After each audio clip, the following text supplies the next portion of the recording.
I was going to school when suddenly I felt someone pushing me to the ground. Ouch! I screamed. I fell on my side, but before I got the chance to get up, I felt someone handcuff me. At first, I got excited and thought it was my crush from school acting all playful with me. I mean, I've been sending him signals the past few weeks. But then I heard a car coming and someone screaming, "Get the door open, hurry." What? As soon as I realized that someone was attacking me, I started screaming for help, but no one was around. I struggled to free myself, but my kidnapper was so strong.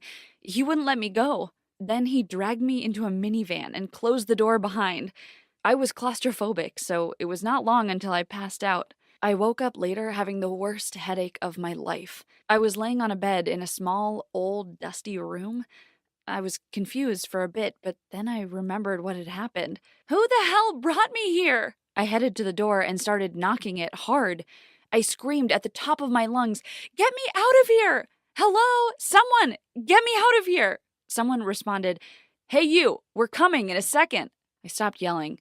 I put my head on the door trying to eavesdrop, and I heard someone saying, "She's not the one, you idiot! I told you she's blonde. This one has brown hair." Wait, are they talking about me? I heard their footsteps coming toward me, so I took 2 steps back. The door opened and a young man walked in. He was handsome, so hot. I'm talking Noah Centineo hot. He looked at me and said, "Listen, sorry. This was a game. We're aiming to fake kidnap another girl, for fun, but my friend picked you by mistake." What? I yelled at him, "Are you freaking kidding me? You almost gave me a heart attack, and you say this was a game? I'm going to call the police." The guy got scared and he started sweating. I looked at him, shaking, not knowing what to do. He said, "I'm sorry, I promise it was just a game. We didn't mean to hurt you at all. We had planned this to trick a friend. Please, we're just two stupid high school boys." Seeing him so confused and stressed made me feel for him. So I said sarcastically, "You losers, I thought you were a badass gang that kidnapped me to blackmail my father. Move, I need to go out." I took my bag and headed to the door. The guy had a stupid smile on his face and said, "Wow, that easy?" I didn't respond. I just got out, ordered a taxi, and went back to school like nothing had happened. They just ruined my morning, that's all. I thought that I would never see that guy again, but to my surprise, a week later I found him working in a fast food restaurant that opened recently in the area. He was the cashier. When he saw me, he said, "Here comes the strongest girl I know." I smiled and said, "And here is the wimpiest boy I know." He laughed and handed me the change with a piece of paper that had his number. It said, "I would love to take you out. Here is my number if you are interested. Nolan." Smiley face. At first, I didn't want to call him, but then I kept thinking about how cute he was and that we would make a great couple. I've never had a boyfriend before, and I really wanted to experience what it's like to date. So at night, I sent him a message. "Meet me for coffee tomorrow around 5 o'clock at JoJo's? Amy." He instantly replied, "Sure, Wonder Woman," winky face. So we met. Nolan was so charming. It was like he read the magical book of how to be the perfect boyfriend and did everything accordingly. He had a red flower with him. He gave it to me and said, "You two are both alike, soft, attractive, and breathtakingly beautiful."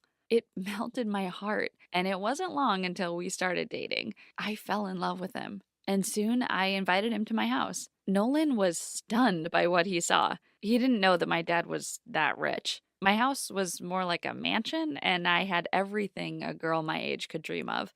And Nolan felt so insecure about it. I noticed how he looked at things around with utter shock, like he never imagined being in such a place. "Is there something wrong?"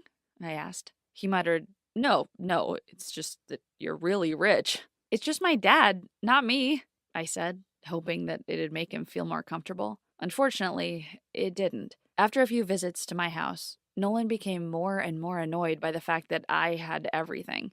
He was subconsciously thinking about it all the time. Every time he bought me a shake, he said, "You've probably had better." Or if he bought me a gift, he said, "Sorry, that was the only thing I could afford." His comments pissed me off. So one time, after he said one of his stupid comments, I confronted him. I said, "You know that those comments make you look so insecure. I like you for who you are." Nolan didn't believe me. He sarcastically responded, "So basically, I'm your side puppet." That infuriated me. It was like he wasn't listening to what I was saying. I asked, "What do you mean?" He responded, "I'm just another item to brag about. Look at me, I have someone who's totally in love with me." His comment disgusted me, so I screamed, "Well, if that's how you think, then maybe we shouldn't date at all." He simply said, "Fine," and then walked away. I couldn't believe my eyes. He just turned around and left. I thought we had the best relationship ever, but apparently I was wrong. Nolan just disappeared. He didn't try to contact me whatsoever. It broke my heart, but if that's what he wanted, so be it. But then, 2 weeks later, I found him having dinner with Tamar. Tamar was one of my friends from middle school. She was the Kim Kardashian of our group, the richest and the most spoiled of us all. But I stopped seeing her because she was too full of herself. She always accused me of being jealous of her. If we happened to buy the same dress, she would tell everyone that she bought it first and that I had no sense of fashion whatsoever, and that's why I was copying her. But that was not true. I knew that Tamar's father was wealthy, I mean, richer than my dad, but I was happy with what I had. So I simply stayed away from her because I hated having too much drama in my life. But that made me wonder, how did Nolan end up with her? Wasn't he so insecure about dating rich girls? That bothered me a lot, to the point I decided to ask Tamar about it. I DM'd her over Instagram saying, "Hey, I saw you the other day with Nolan. How did you two get together?" She responded, "Why? Are you jealous? He is the cutest, isn't he?" Her response made me cringe, but I asked anyway. "No, not at all. I think you are a cute couple. He was just my friend, and I wanted to know how you met." And to my surprise, she said, "It's kind of a funny story. Nolan kidnapped her by mistake while he was playing a game with his friends, and they hit it off just after that. That jerk. Was that his trick to pick up girls? Thank God we're no longer together. I was stupid to feel sad after breaking up with him. She can date him as much as she wants to." The next day, Dad called me to his office.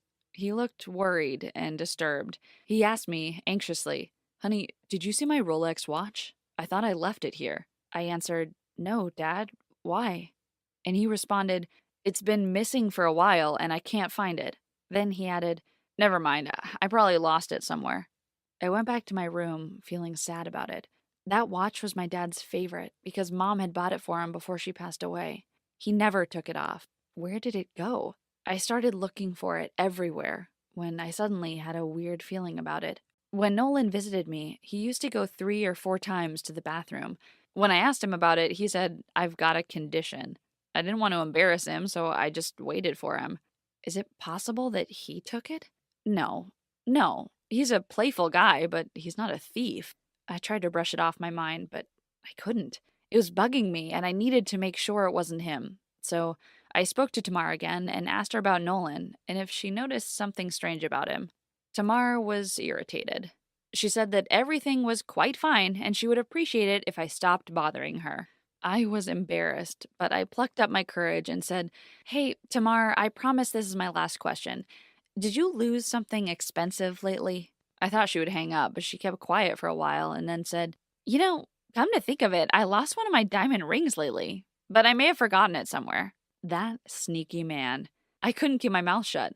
I explained everything to Tamar, how Nolan used the same trick with me and how I suspect that he stole my dad's watch. She was furious that Nolan manipulated her that way.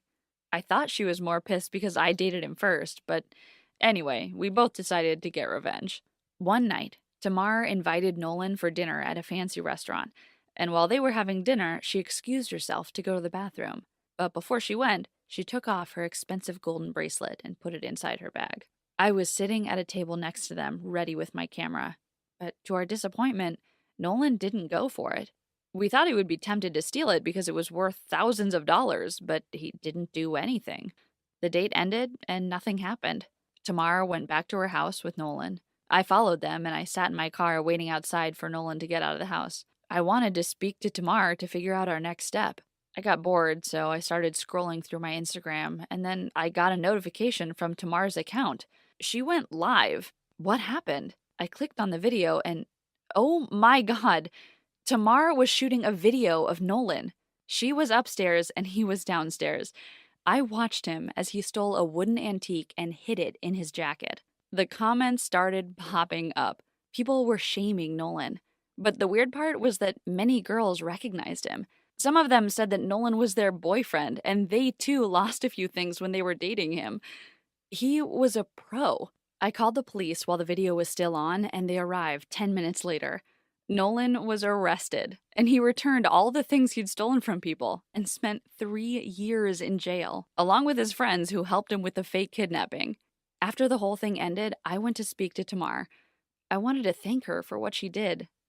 My father got his watch back, and he couldn't be happier. I thought we could be friends again, but when I called her, she said in a nasty tone, "You don't have to thank me. You're still a loser. Just don't get into trouble again, you stupid girl." Gosh, she'll never change. What do you think of my story? Let me know in the comments below. Don't forget to like and subscribe to the channel.